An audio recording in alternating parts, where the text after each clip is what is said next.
An Akiba backup is not a regular zip file. So if you want to extract just a single file or a group of files from the backup, you need a special piece of software to do that.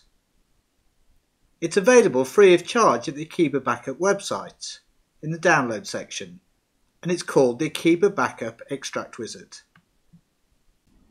Here we can see the link to the latest version,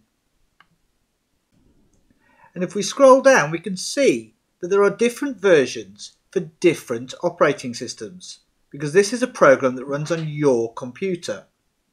So you can see there's a version for Windows, Mac OS X and Linux. I'm using Mac OS X, so I'm going to download this version.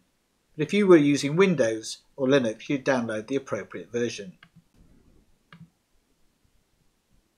Once you've downloaded the file, go to the location on your computer where you have saved it.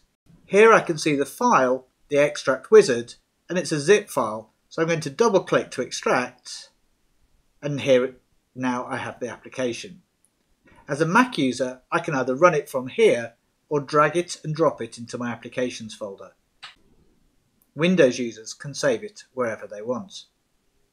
So if I double click to open the Extract Wizard program, I can see my options. The first is to select the actual archive file.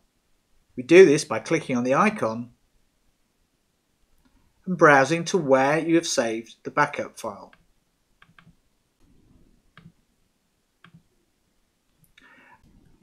As you can see, the Extract Wizard by default uses the exact same folder that the backup file is located in, but puts the extracted files into a subdirectory with the name of the backup.